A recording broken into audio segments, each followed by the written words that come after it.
What is going on there, guys? It is Rocker XX Carter here, bringing you another WWE 12 commentary. And actually, WWE 12 commentary, it's more of a 2007 challenge mode, and um, what better way to do it than to do the Edge versus Cena one? And I just want to talk about this. I just finished watching Money in the Bank 2012, and it just finally hit me.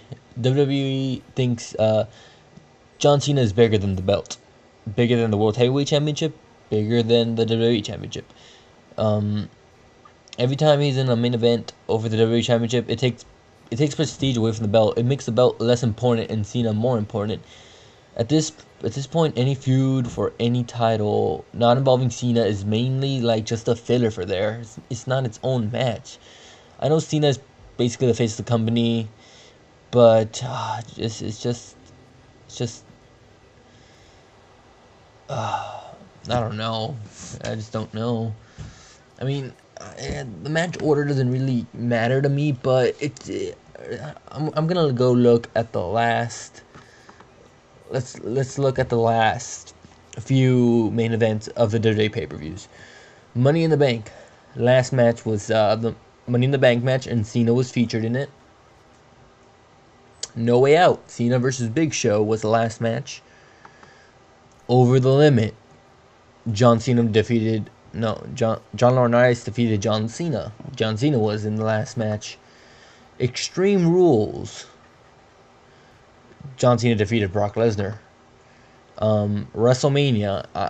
I'll take it this. WrestleMania was kind of, okay for him to main event it, but I think I would have rather have had The Undertaker and Triple H as the last match for WrestleMania, but WrestleMania, it's an exception because it was The Rock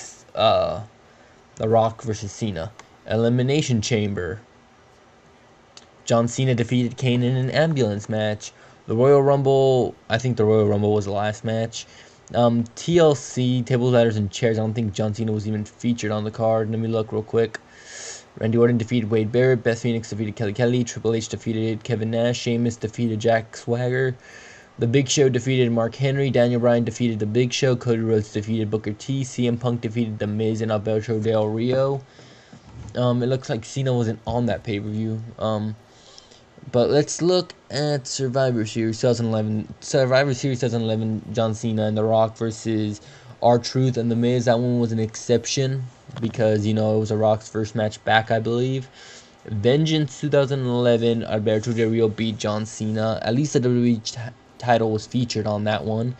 Hell in a Cell 2010, Alberto Del Rio defeated John Cena, CM Punk. Again, it was okay because the championship was on the line. Night of Champions, Triple H defeated CM Punk. So, I don't know. I don't know if you guys think that match order really matters that much, but I do.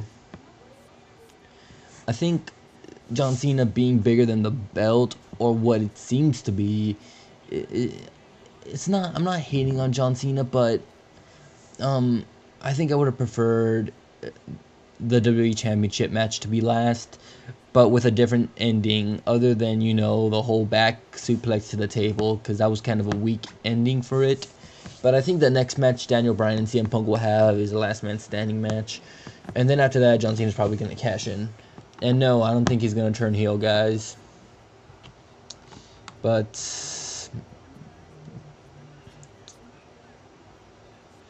let's see. I just don't know. Let's see. I'm the rest of the pay-per-view, I gotta admit, the matches that caught my eye were, let's see, the matches that caught my eye, they were CM Punk and Daniel Bryan was obviously the best match. The Divas match was basically a bathroom snack break. I don't think it was even that long. The John Cena ladder match, I honestly don't know what John Cena has to gain from it. He's already I don't know how many times he is WWE champion by now, and look at that missed dropkick. It looked pretty cool.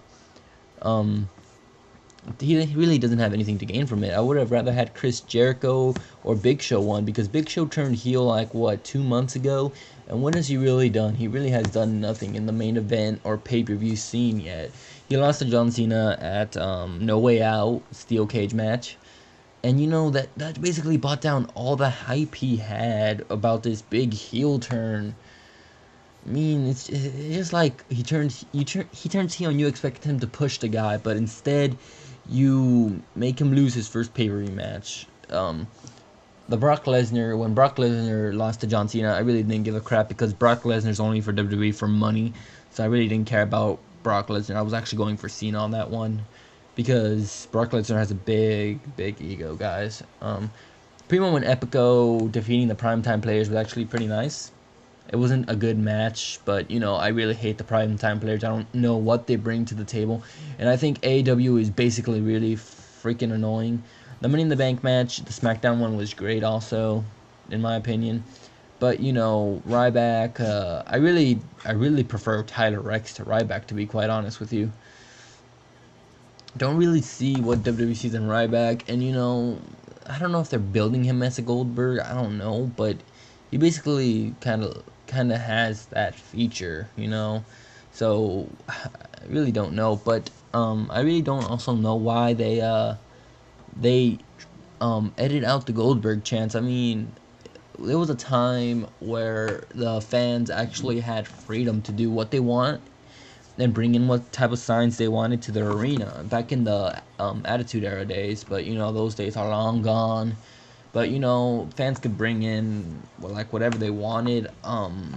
They could wear what they want. I believe a guy wearing Hulk Hogan merchandise one time was escorted out of the arena because he was wearing Hulk Hogan stuff. But I don't know where I'm going with this. The whole pay-per-view was I'll give it 7 out of 10 stars. It wasn't great, but it wasn't beast either. I still preferred Destination X over this pay-per-view, solely because Destination X had a bunch of great matches. Daniels and Kazarian was off the charts. Daniels and Kazarian kind of reminds me of the feud that CM Punk and Daniel Bryan are having for some reason. I think that's why I think that the next match Daniel Bryan and CM Punk will have, if they actually have it, as a last man standing match. And let's see, I still have like a couple minutes. Bobby Roode and Austin Aries was also great. That kind of reminds me of I don't know what feud in the WWE, but right now I think right now TNA is doing a bit better than WWE. Let's see, Bobby Roode, Austin Aries, the match they had, the last man standing match. And I love that whole idea of the Bound for Glory series where you have points going towards it. And I really think WWE should try to pick up on that. Let's see, Kurt Angle versus Samoa Joe was also great. They always have a great match. I love their submission type wrestling. What other match was there?